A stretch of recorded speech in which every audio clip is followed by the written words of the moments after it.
یسع علیہ السلام کی وفات کے بعد بنی اسرائیل بدحالی کا شکار ہو گئے۔ ان پر جابر حکمران مسلط ہو گئے۔ انہوں نے دین کو دنیا سے جدا کر دیا۔ ان حکمرانوں نے خوب ظلم کیا۔ بنی اسرائیل میں سے ہونے کے باوجود وہ بہت بڑے فاسق بن کر سامنے آئے۔ وہ لوگوں کو اپنا غلام بنا کر رکھتے۔ دوسری طرف بنی اسرائیل کئی معرکوں میں شکست سے دوچار ہوئے۔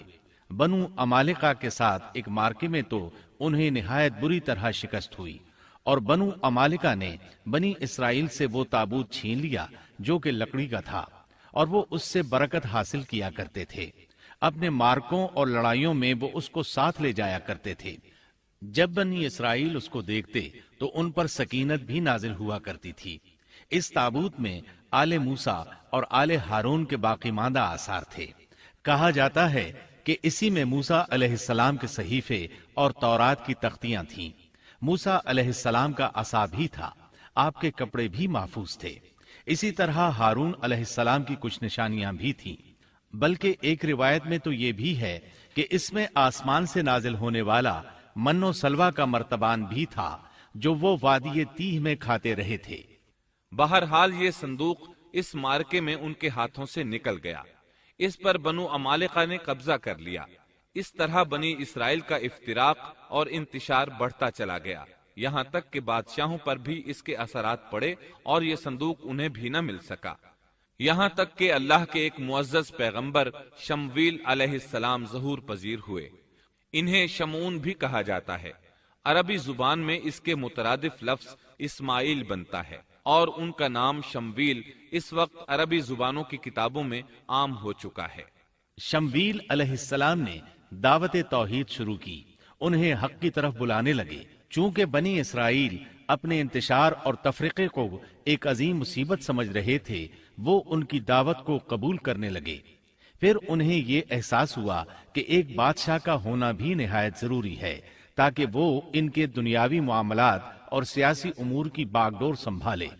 چنانچہ اکٹھے ہو کر شمویل علیہ السلام کے پاس آئے، کہنے لگے ہم میں سے ایک شخص کو منتخب کر دیجئے جو ہم پر حکومت کرے، اور ظالموں سے بدلہ لینے کے لیے جب لڑائی ہو تو وہ ہماری قیادت کرے۔ قرآن کریم میں اس قصے کو بہت وضاحت سے بیان کیا گیا ہے۔ اللہ تعالیٰ سورۃ البقرہ آیت 246 میں فرماتے ہیں، أَلَمْ تَرَ إِلَى الْمَلَإِ مِنْ بَنِي إِسْرَائِيلَ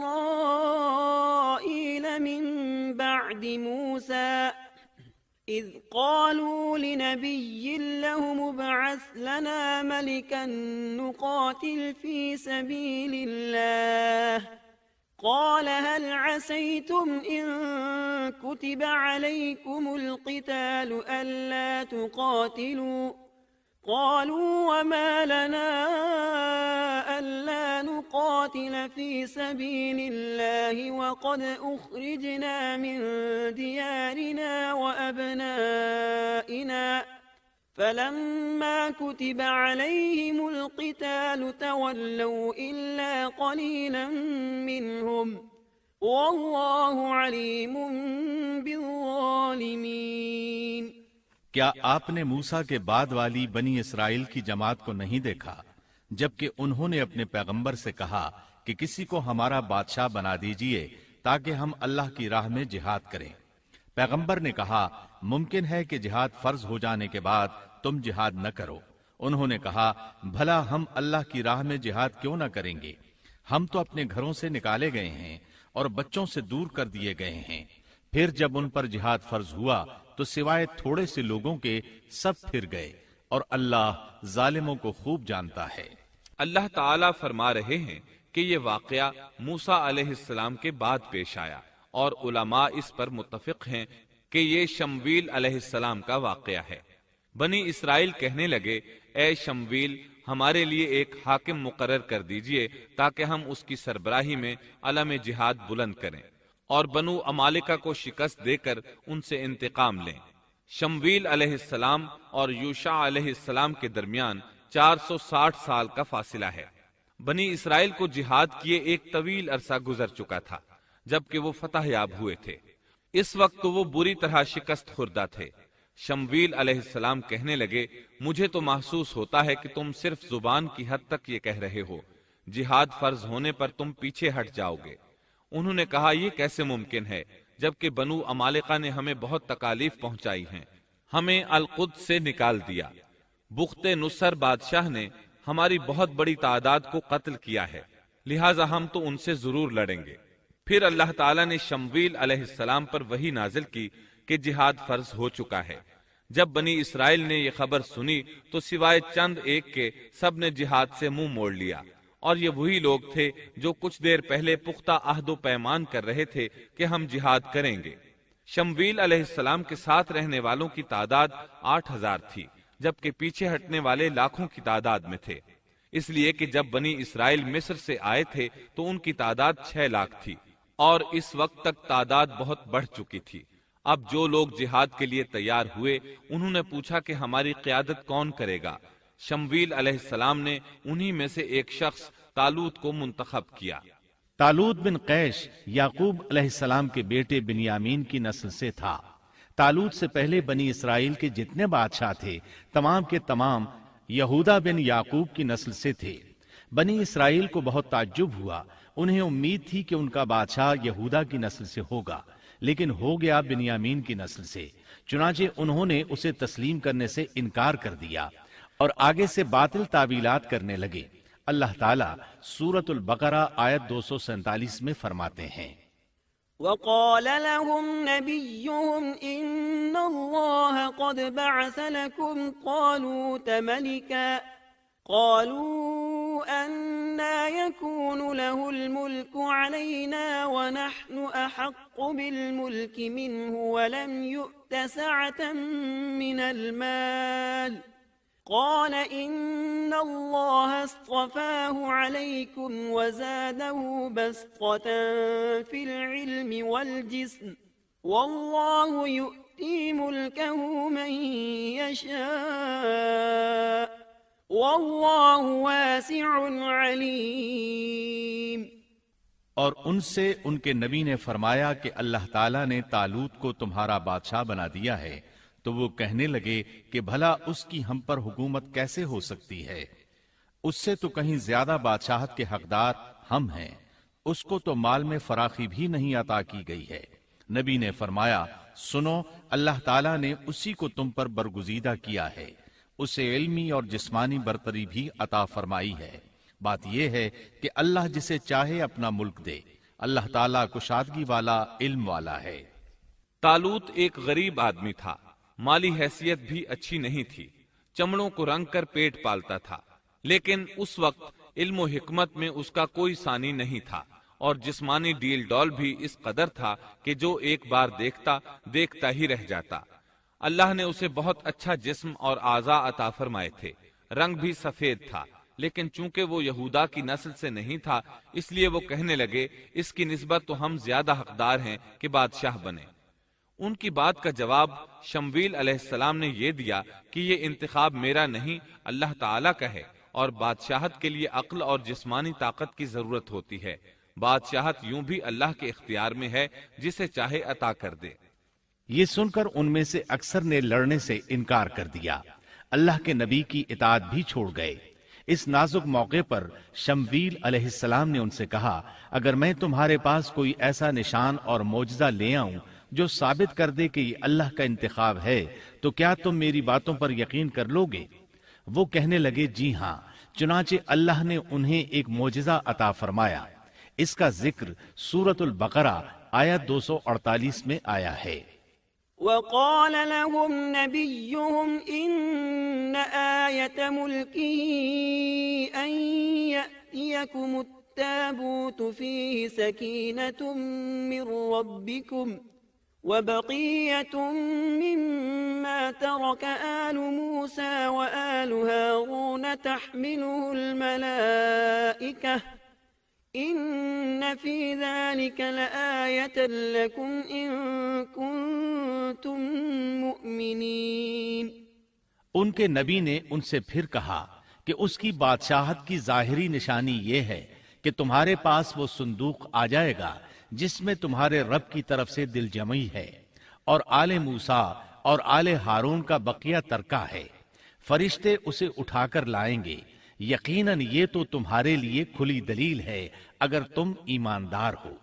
اس آیت میں اللہ تعالیٰ نے شمویل علیہ السلام کی نبوت اور طالوت کی بادشاہی ثابت کرنے کے لیے نازل ہونے والے معجزے اور علامات کا ذکر کیا ہے، یعنی وہ تابوت جسے بنو عمالقہ نے چھین لیا تھا وہ واپس آ جائے گا اور فرشتے اسے اٹھا کر لائیں گے۔ چنانچہ لوگوں کے دیکھتے ہی دیکھتے اللہ کے فرشتوں نے اس تابوت کو لا کر طالوت کے سامنے پیش کر دیا۔ یہ معجزہ دیکھ کر وہ مطیع ہو گئے۔ اب طالوت ان لشکروں کو لے کر دشمن کی طرف بڑھے۔ اللہ تعالیٰ سورۃ البقرہ آیت 249 میں فرماتے ہیں، فلما فصل طالوت بالجنود قال إن الله مبتليكم بنهر فمن شرب منه فليس مني ومن لم يطعمه فإنه مني إلا من اغترف غرفة بيده فشربوا منه إلا قليلا منهم۔ جب طالوت لشکروں کو لے کر نکلے تو کہا، سنو، اللہ تمہیں ایک نہر سے آزمانے والا ہے، جس نے اس میں سے پانی پی لیا وہ میرا نہیں، اور جو اسے نہ چکھے گا وہ میرا ہے۔ ہاں یہ اور بات ہے کہ اپنے ہاتھ سے ایک چلو بھر لے، لیکن سوائے چند کے باقی سب نے پانی پی لیا۔ جب طالوت نے سفر شروع کیا تو راستے میں ایک نہر آ گئی، ادھر لشکر پیاسا تھا۔ اللہ تعالیٰ نے اس کے ذریعے مخلص لوگوں کو الگ کرنے کے لیے ایک امتحان لیا۔ یہ نہر اردن تھی، فلسطین اور اردن کے درمیان رواں دواں تھی بھی وہ دونوں کے قبضے میں۔ آزمائش اور امتحان کے لیے حکم یہ ہوا کہ باوجود سخت پیاس کے پانی کو استعمال نہ کرنا، صرف ایک چلو بھر کر پینے کی اجازت تھی، اور جو شخص سیر ہو کر پیے گا وہ آپ کے ساتھ نہیں جا سکے گا۔ جب وہ گزرنے لگے تو چند ایک نے ایک چلو پانی لیا، باقی سب نے زیادہ پانی پی لیا اور اس آزمائش میں ناکام ہو گئے۔ کامیاب ہونے والوں کی تعداد صرف اور صرف 313 تھی۔ صحیح بخاری میں سیدنا برا بن عازب رضی اللہ عنہ سے روایت ہے کہ ہم اصحاب محمد صلی اللہ علیہ وسلم آپس میں یہ باتیں کیا کرتے تھے کہ غزوہ بدر میں شریک ہونے والوں کی تعداد طالوت کے ساتھیوں کے برابر تھی۔ اللہ تعالیٰ سورۃ البقرہ آیت 249 میں فرماتے ہیں، فلما جاوزه هو والذين آمنوا معه قالوا لا طاقة لنا اليوم بجالوت وجنوده قال الذين يظنون أنهم ملاقو الله كم من فئة قليلة غلبت فئة كثيرة بإذن الله واللہ مع الصابرین۔ طالوت مومنوں کے ساتھ جب نہر سے گزر گئے تو وہ لوگ کہنے لگے، آج تو ہم میں طاقت نہیں کہ جالوت اور اس کے لشکروں سے لڑیں، لیکن اللہ سے ملاقات پر یقین رکھنے والوں نے کہا، بسا اوقات تھوڑی سی جماعتیں بڑی اور بہت سی جماعتوں پر اللہ کے حکم سے غلبہ پا لیتی ہیں، اور اللہ تعالیٰ صبر کرنے والوں کے ساتھ ہے۔ جالوت کا لشکر بہت بڑا تھا، جبکہ طالوت کے ساتھ صرف 313 آدمی تھے۔ یہ صورتحال دیکھ کر بنی اسرائیل گھبرا گئے، بولے ہم تو تعداد میں بہت تھوڑے اور نہایت کمزور ہیں، کس طرح ان سے جہاد کر سکتے ہیں؟